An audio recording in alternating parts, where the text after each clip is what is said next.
Hi, I'm Bobby Pierre with TAPinto, and I'm here with Mayor Angie Devanney. Happy New Year. I Happy New can't Year. believe we're in February already, but Yes.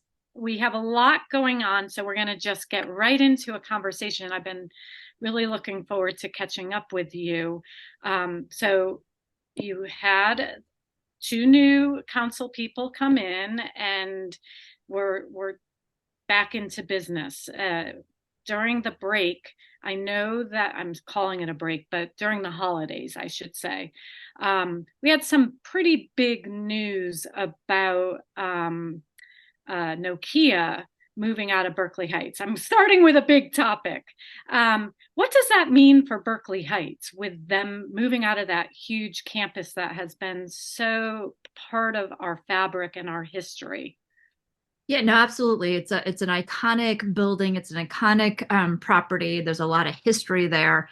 As you mentioned, early December, unfortunately, we found out that Nokia was leaving the Murray Hill campus in a news article. I think it was a Friday night. And then the next morning, the governor did reach out and call me, and we did have a conversation.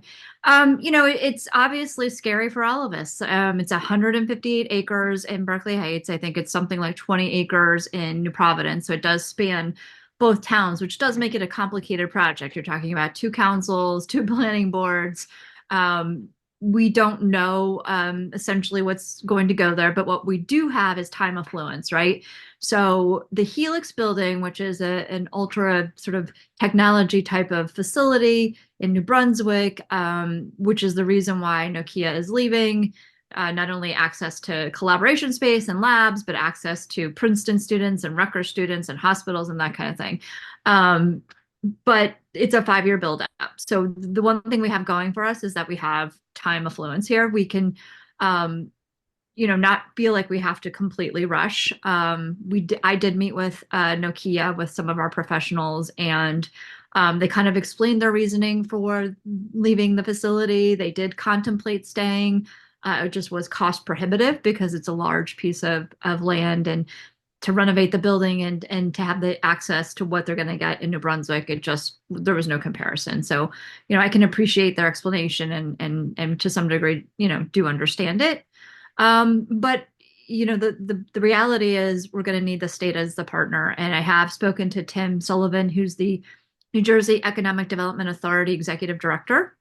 So we've talked about some planning money to help us sort of get started. And I think the way we're going to get started is by holding several what we're going to call visioning meetings where the public can come, Okay. residents, businesses, and sort of talk about what their vision is for that property.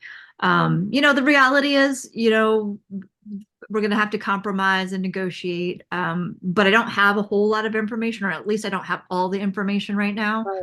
So Um, the property is being sold. It's probably in the process of being sold. There's zoning issues because it's zoned as a research facility. I don't know what else it's zoned as. yeah, But, office research, but yes. okay. So there's restrictions right off the bat, but who will come in to purchase such a property and develop it?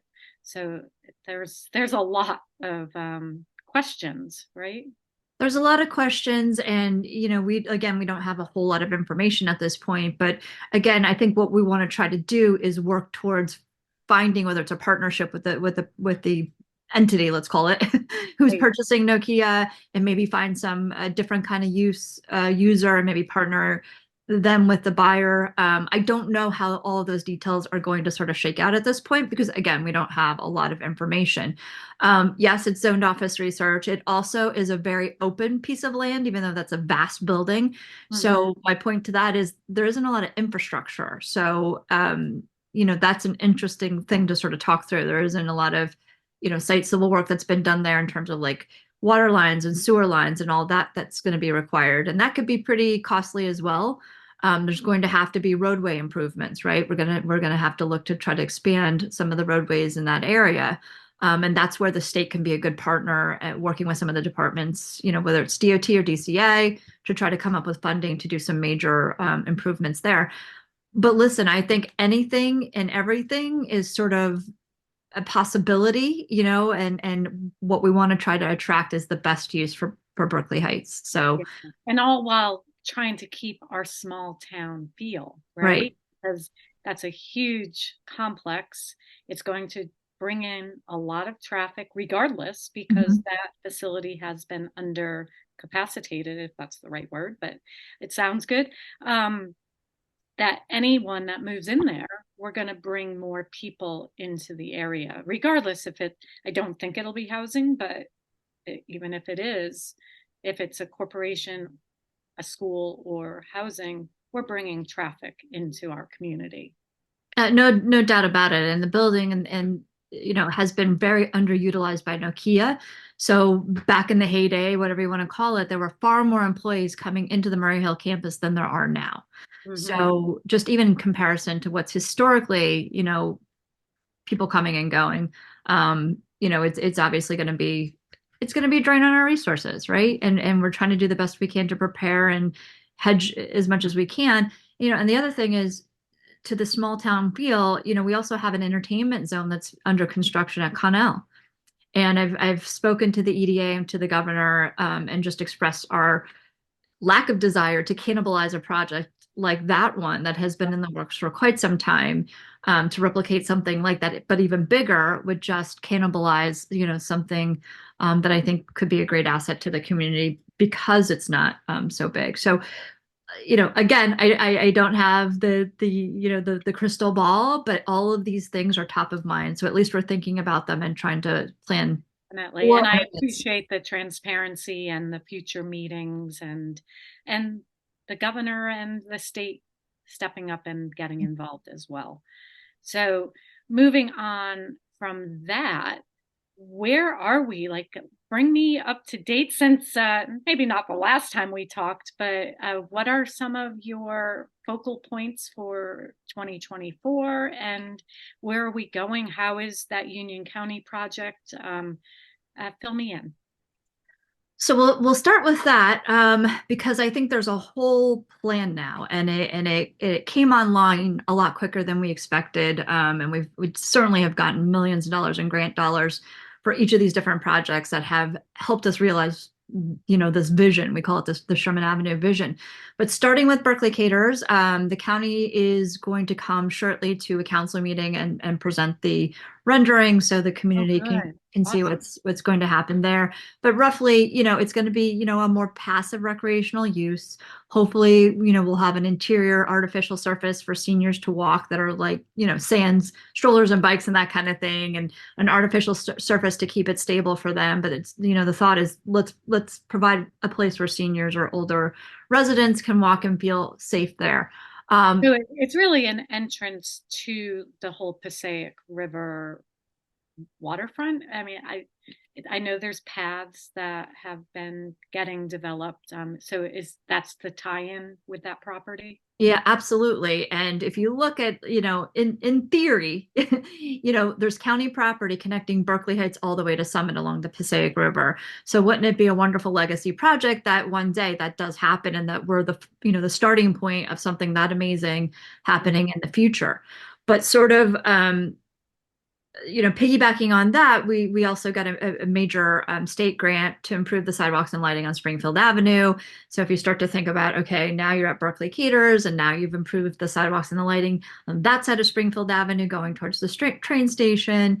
And now we're improving Peppertown Park. That's going to happen eminently as part of Okay. that redevelopment, if you will. We're going to add an official walking biking path. So what that will look like, and I encourage people to go to the website and really look at the visuals. You'll have Peppertown Park, and then you'll have a bike walking lane, and then you'll have another sort of area of green space that'll have trees to separate the car from the pedestrian Okay. traffic to make it safer and to really like define that this is what we were trying to achieve, is that we want people to walk and bike in that area. We don't want you to use your car. And then that will sort of, meander down to Lone Pine Road. So hopefully you've got this really nice loop to balance out all the redevelopment that we built as a part of our judgment of repose, which is really just saying we were forced to, build a lot of market rate units because we were deficient in our affordable housing. So with all these new units coming to the downtown, we're trying to promote walk and bike instead of using all the new cars that have come into town. Yep, yep. And I see a lot of it. I don't know about you, but I do see a lot more foot traffic on Springfield and Sherman, and I'm sure those are the residents that are living in that area. It Yeah, doesn't make sense to, if you're at Moderna, which is the old Spats property, to right. to pull your car out to go to DeMeo's or to Stop and Shop, right? It just doesn't make any kind of sense. It makes far more sense, especially with some of the Lone Pine sidewalk improvements, to walk or to bike. So I am starting to see that build. And there's Especially with lights and such. yeah, They, yeah. I It did ask a few restaurants if they've seen an uptick, and they're very positive. So they have. There's new customers coming in, and not that they're coming in saying I live at the new apartments or condos, but the the traffic is coming to help our economy and our local restaurants, which is awesome. and we've long wanted to make the downtown sort of a restaurant hub that, hey, I want to have dinner at this place, but you know what? There's a waiting list. So you know what? Let's just walk down the street and try another restaurant. I mean, that just attracts more people, especially on Fridays and Saturday nights, right? And that's what we want, especially when the weather gets warm and we can enjoy Peppertown Park and we'll have some benches. So maybe you can have dinner and then a cup of coffee or drink after and then go sit in the park. I mean, that's the ultimate vision for that area. Very nice. Um, and let's talk a tiny bit about the Historic Society. They started the project of renovating the The farm. Tell Lord. Yep. Yes. So that's in progress. They have got grant money and they're continuing to fundraise. So that's moving ahead. Any other projects that are imminent that are going to be started in the near future? Well, we're continuing. We actually have a number. We're starting to go through the serious budget process, and we have a number of really significant grants that we have to get on and match it in our capital and build them. So I think people will see a lot of construction this year. Snyder Avenue sidewalks. We have a tremendous amount going on at the sewer plant, and while people don't probably see that part of it, keeping our infrastructure intact, especially there, is critical, like literally. So we're doing a lot of construction this year. We'll continue to apply for more, safe routes to school, safe routes, to the train station type of thing, and just continue to build on what we're doing. Um, so it's a lot of construction. And then, a couple of my pet projects are the Veterans Affairs Committee is really codifying, some of the things that the designation that we got at the state level from the governor a few years ago and making sure that we're doing it on a consistent basis for our veterans. It's really, I think, important. And, as time goes on, we forget about all the conflicts and the wars that have happened. And I think it just, again, to keep it in front of the community is important. And then the other one is the Mayor's Wellness Committee, which really comes from the New Jersey Department of Health. It's an initiative that they started. We were awarded an up and coming healthy town last year, and we really didn't execute it. So this is something that's personal for me, just in terms of, I've joked I'm on my happiness journey, and I'm starting a master's program in the science of happiness, and people think it's a joke. It's a real program at Centenary College, people. I think Um, that we but all just can use a little more we can happiness. all use it, and just organizations, business and other organizations are starting to really embrace this whole wellness, mental, physical, and nutrition all play into the mental health, right? So they're really, buying into this, happy employees, productivity, less sick time, really can be beneficial for the economics of it as well. So, and the social connection that we lost through COVID, to just try to build on that much, much, much more. A lot of great organizations in town already doing great things like the Rotary Club and Rec Department and the YMCA. So we're going to sort of take those programs and try to maybe, amplify what they're doing and try to get more people involved, Good. and just have that like a big community, push for We're wellness. working together. I think Yes. that's very important, especially after the pandemic and the slowly coming back together. I like that idea that bringing Yeah. different organizations together for a positive reason. Yeah. So, Yep. So this I'm is looking forward great. to it. Well, thank you so much. I could talk to Yeah. you for another hour, but we'll save that for another Yes. conversation. Have a great weekend. Thanks. You too, Bobby. Thank you.